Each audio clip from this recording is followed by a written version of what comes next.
Hello दोस्तों, नमस्कार। SM किसी चैनल में मैं आप सभी लोगों का दिल से बहुत बहुत स्वागत करता हूं। सो दोस्तों, इस वीडियो में भी हम लोग बात करने वाले एक बहुत ही इंपॉर्टेंट न्यूज़ के बारे में। एंड अगर न्यूज़ देखा जाए, बहुत ही शानदार न्यूज़ है, इसमें कोई शक की गुंजाइश नहीं। अगर ये न्यूज़ हम लोग को जैसे सामने यहाँ पे आ रही है वैसे अगर प्रेजेंट हो जाए एक्चुअल में, तो इन स्टॉक्स में हम लोग को तेज़ी भी देखने को मिल सकती है। बट अगेन अगर मैं यहाँ पे बात करूँ एक रिटेल इन्वेस्टर की, अगर मैं बात करूँ जो इस न्यूज़ को एज अ ट्रेडिंग के पर्पस के हिसाब से प्रॉफिट कमाने के लिए इस्तेमाल करेगा तो बात अलग है। बट अगर कोई यहाँ पे इन्वेस्टमेंट की यहाँ पे बात सोच रहे इन स्टॉक्स में, तो वो बहुत ही बुरी तरीके से यहाँ पे फंस भी सकता है। सो अगेन कहना चाहूँगा, न्यूज़ तो बहुत ही शानदार है, इसमें कोई शक की गुंजाइश नहीं है। बट यहाँ पे अगर आप इन्वेस्टमेंट करने जाओगे, इन शेयर्स को खरीदोगे, तो शायद से आप लोग बहुत बड़ी मुसीबत में भी यहाँ पे फंस सकते हो। सो सबसे पहले हम लोग यहाँ पे न्यूज़ को कवर करेंगे, उसके बाद जो स्टॉक्स आते हैं उनके बारे में जानने की कोशिश करेंगे, राइट। तो आप लोगों को खुद ब खुद सारी बातें समझ में आ जाएगी। सो वीडियो को स्टार्ट करते हैं, बट उससे पहले जरूर कहना चाहूँगा, स्टॉक मार्केट क्लासेस इस चैनल के ऊपर आज के दिन जो वीडियो है आप लोगों ने जरूर देखा होगा। 50,000 से भी ज़्यादा लोगों ने इस वीडियो को देखा है कि 2030 तक ये 5 बिजनेसेस गजब के चलने वाले। इनके शेयर्स खरीद लेते हो तो आपको फायदा हो सकता है। लिंक ऊपर आई बटन पे नीचे डिस्क्रिप्शन बॉक्स में इस वीडियो की आपको मिल जाएगी। उसी के साथ साथ दोस्तों, आप लोग यहाँ पे देख सकते हैं टाटा ग्रुप के एक शेयर में हम लोग को गिरावट भी देखने को मिल सकती है। ओएफएस की न्यूज़ ऑफिशियली सामने आ चुकी है, तो इसका भी लिंक इस वीडियो का मैंने नीचे दिया है, तो इसका भी अपडेट आप लोगों के पास रहना चाहिए। सो दोस्तों, अभी हम लोग आ चुके हैं बिल्कुल हमारे नॉर्मल स्क्रीन के ऊपर। हम लोग स्टेप बाय स्टेप सारी न्यूज़ को यहाँ पे समझेंगे। तो ये न्यूज़ कौन से सेक्टर के लिए? तो दोस्तों, ये न्यूज़ है, हम लोग कह सकते हैं बैंकिंग सेक्टर के लिए। अभी बैंकिंग की बात करें तो बैंकिंग हमेशा दो हिस्सों में डिवाइड हो जाता है। एक होता है पीएसबी, पब्लिक सेक्टर बैंक आप चाहो तो बोल सकते हैं, एंड एक प्राइवेट। तो प्राइवेट का कोई यहाँ पे लेना देना है नहीं। यहाँ पे गवर्नमेंट से रिलेटेड जो public sector undertaking, public sector जो बैंक है, उनसे रिलेटेड ये न्यूज़ है। सो पब्लिक सेक्टर बैंक को भी अगर हम लोग दो हिस्सों में डिवाइड करें तो दो टाइप करेंगे। एक ऐसी बैंक जो कि बहुत ही स्ट्रांग है, फंडामेंटल स्ट्रांग है, पूंजी की कोई दिक्कतें नहीं है।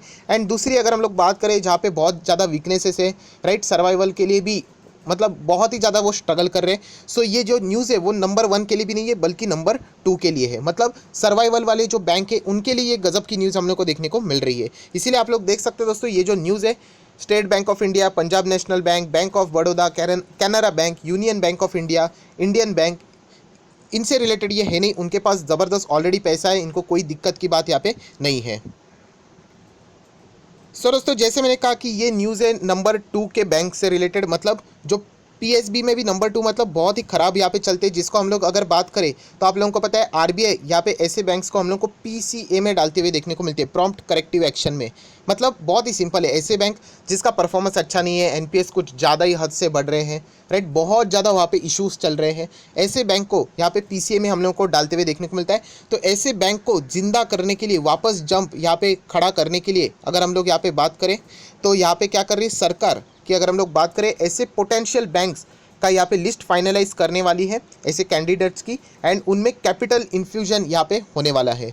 सो ये कितना अमाउंट यहाँ पे पीएसबी बैंक में डाले जाने वाला है? तो दोस्तों, आप लोग यहाँ पे देख सकते हैं समवेयर अराउंड 14,500 करोड़, इतना अमाउंट फाइनेंस मिनिस्ट्री से हम लोगों को यहाँ पे इन्फ्यूज होते हुए देखने को मिल सकता है। गारंटी नहीं, कम भी हो सकता है, ज़्यादा भी हो सकता है। आप देख सकते हैं शब्द का इस्तेमाल लाइकली।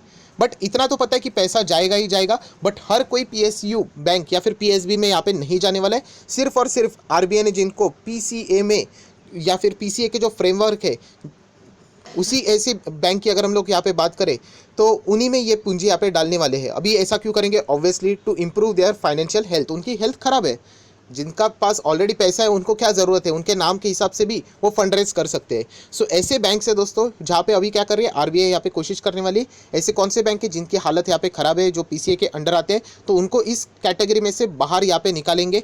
तो यहाँ पे हम लोग को क्या देखने को मिलेगा कि इस न्यूज़ के चलते उन स्टॉक्स में हम लोगों को तेज़ी देखने को भी यहाँ पे मिल सकती है। बट जैसे मैंने कहा, न्यूज़ बहुत ही शानदार है, बट यहाँ पे हमारे रिटेल इन्वेस्टर अटक भी सकते हैं। और कैसे अटक सकते हैं उसकी बात हम लोग ज़रूर करेंगे, क्योंकि ऐसी एक न्यूज़ हम लोग को ज़बरदस्त यहाँ पे देखने को मिली थी कि एक पर्टिकुलर बैंक यहाँ पे पीसीए से जो फ्रेमवर्क है उनसे हम लोग को बाहर जाते हुए देखने को मिली थी, क्योंकि उनका परफॉर्मेंस हम लोग को फाइनेंशियली इंप्रूव होते हुए यहाँ पे देखने को मिला था। सो कौन सी बैंक है जो कि रिमूव हुई थी पीसीए से? तो दोस्तों, आप सभी लोगों को यहाँ पे पता है, जो कि एलआईसी कंट्रोल करती है, आईडीबीआई बैंक। सो जैसे ही न्यूज़ हम लोग को देखने को मिली आईडीबीआई बैंक में समवेयर अराउंड हम लोग को बीच में तो वो 12% तक तेज़ होती हुई देखने को मिली थी। सो यही न्यूज़ अभी हम लोगों को, देखिए बहुत ही सिंपल है, अगर ऐसी पॉजिटिव न्यूज़ आएगी तो आप देख सकते हैं आईडीबीआई बैंक में हम लोगों को, जैसे मैंने कहा, शुरुआत में ज़बरदस्त तेज़ी थी, बट स्टिल गिरावट वाले माहौल में भी 10% के आसपास तेजी हम लोग को देखने को मिली।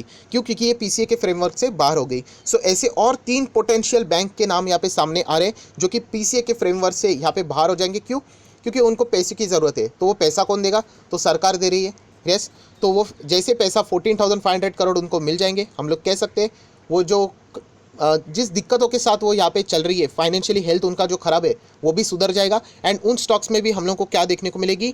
तेज़ी देखने को नहीं मिलेगी। वर्ड बहुत ही इंपॉर्टेंट है, टेम्पररी तेज़ी देखने को मिलेगी। राइट दोस्तों, तो इसलिए मैंने कहा है कि ये टेम्पररी तेज़ी आप लोग अगर लॉन्ग टर्म के इन्वेस्टमेंट के हिसाब से अगर उसमें एंटर करोगे तो आप लोग यहाँ पे फंस सकते हो। थोड़ा सा और डिटेल में जाएंगे, पहले उन 3 बैंक्स के ऊपर यहाँ पे आ जाते हैं।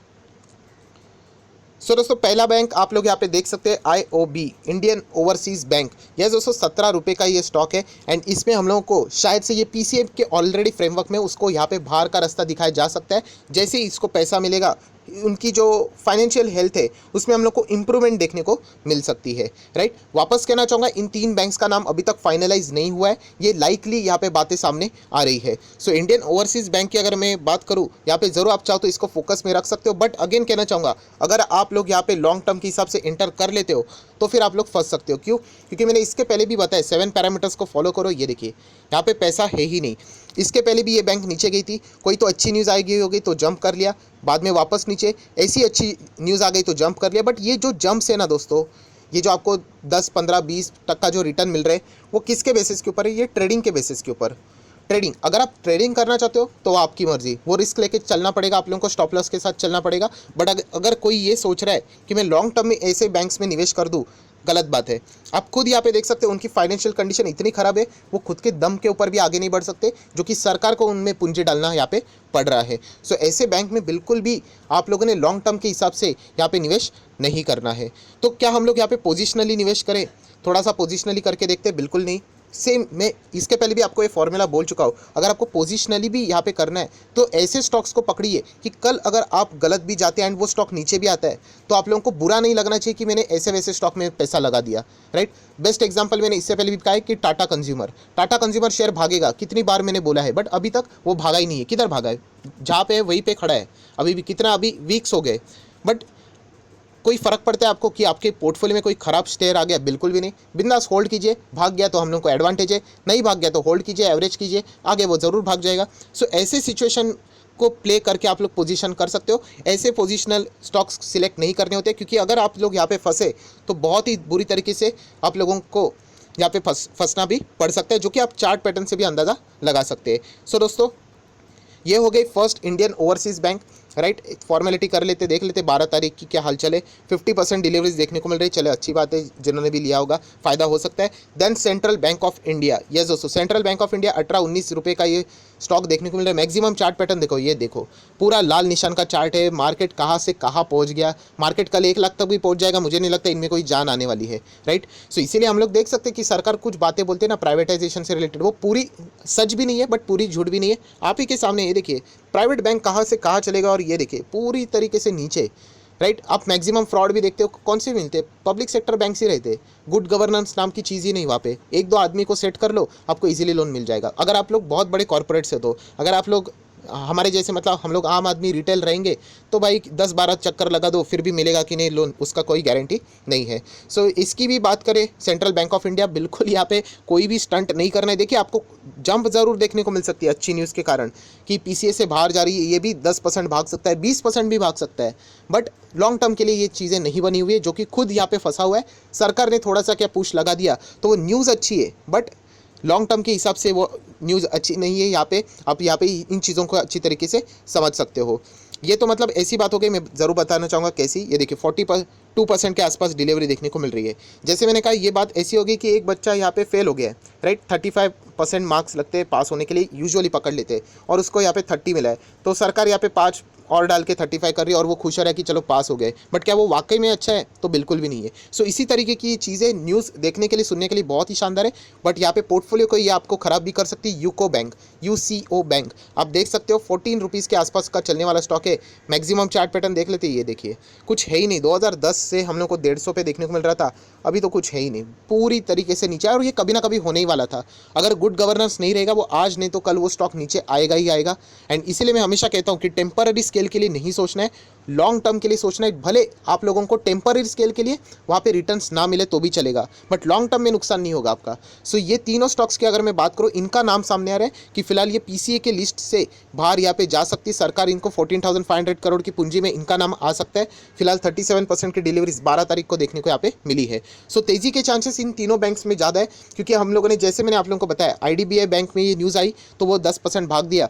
तो डेफिनेटली इनमें भी हम लोगों को तेज़ी की पॉसिबिलिटीज़ ज़्यादा देखने को यहाँ पे मिल रही है। बट हमेशा की तरह यही कहना चाहूँगा दोस्तों, इन तीन बैंक्स में मैं अगर पर्सनली बात करूँ तो मैं पीएसयू में पैसा ही नहीं लगाता हूँ। अगर मैं बैंकिंग की बात करूँ, अगर लगा नहीं है तो वर्स्ट में बेस्ट एक ही है, स्टेट बैंक ऑफ इंडिया। आप उसके लिए आग बंद करके आगे बढ़ सकते हो। आग बंद करके बढ़ना मतलब ये मत सोचना कि सुपर डुपर रिटर्न मिलेंगे, ऐसी कोई बात नहीं है, बट स्टिल कुछ एडवांटेज आपको मिल जाएंगे, राइट। बाकी जितने भी गवर्नमेंट बैंक है आप लोग खुद ही देख सकते हो, सरकार को ही पूंजी डाल के उनको बचाना पड़ रहा है। सो ट्रेडिंग के हिसाब से इन तीन स्टॉक्स में आप लोगों को टेम्पररी स्केल के लिए जंप जरूर देखने को मिलेंगे। अगर आप एक ट्रेडर हो तो आप चाहो तो इस चीज़ का फ़ायदा उठा सकते हो स्टॉप लॉस लगा के। अगर आप लोग एक ट्रेडर नहीं हो, इन्वेस्टर हो, तो इस न्यूज़ का आपसे कोई लेना देना नहीं है। ये स्ट्रगलिंग बैंक है, इसमें पैसा डालोगे तो आप बुरी तरीके से यहाँ पे फंस जाओगे।